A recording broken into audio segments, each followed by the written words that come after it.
Hello friends, welcome to the MT classes. Friends, आज का जो हमारा टॉपिक है वो है इंडियन पॉलिटी, और इस वीडियो में भारतीय संविधान के विदेशी स्रोत से जुड़े कुछ ऐसे महत्वपूर्ण प्रश्नों के बारे में जानेंगे जो हमारे प्रतियोगी परीक्षाओं के लिए काफ़ी महत्वपूर्ण है।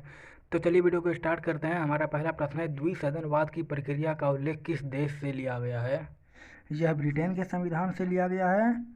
हमारा अगला प्रश्न है, उद्देश्य का हमारे प्रभुत्व संपन्न लोकतंत्रात्मक गणराज्य की जन्म कुंडली है, यह कथन किसका है?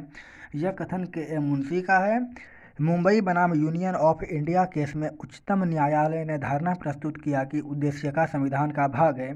और केशवानंद भारती बनाम केरल राज्य केस 1973 में उच्चतम न्यायालय ने उद्देशिका को संविधान का भाग स्वीकार किया था।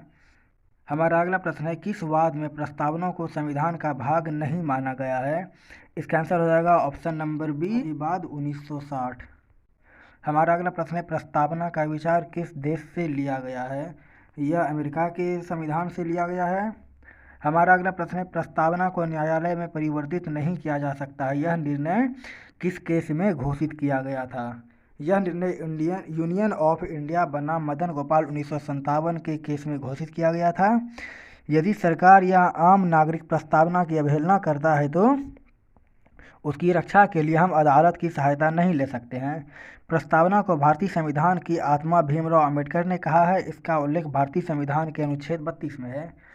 हमारा अगला प्रश्न है, मंत्रिमंडल प्रणाली किस देश से ली गई है? यह ब्रिटेन के संविधान से ली गई है। हमारा अगला प्रश्न है, गणतंत्रात्मक व्यवस्था किस देश के संविधान से लिया गया है? यह फ्रांस के संविधान से लिया गया है।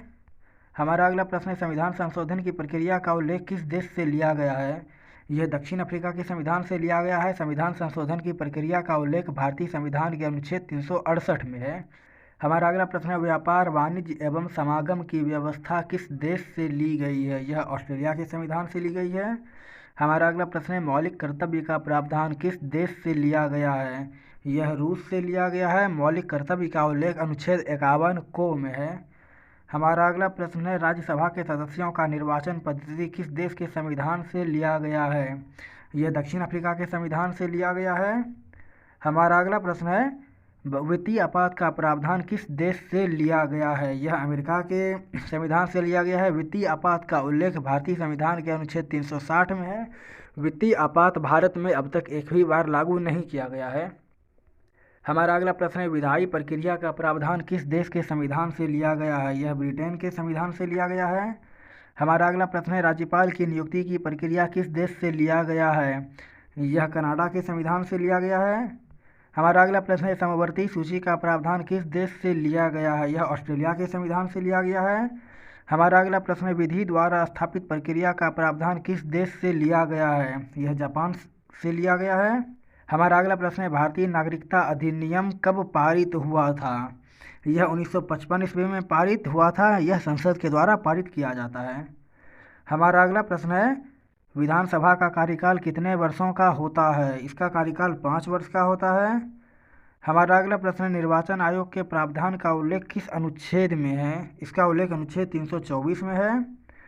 हमारा अगला प्रश्न है, 73वां संविधान संशोधन किससे संबंधित है? यह पंचायती राज से संबंधित है। पंचायती राज का शुभारंभ 2 अक्टूबर 1959 ईस्वी को पंडित जवाहरलाल नेहरू ने राजस्थान के नागौर जिले से किया था।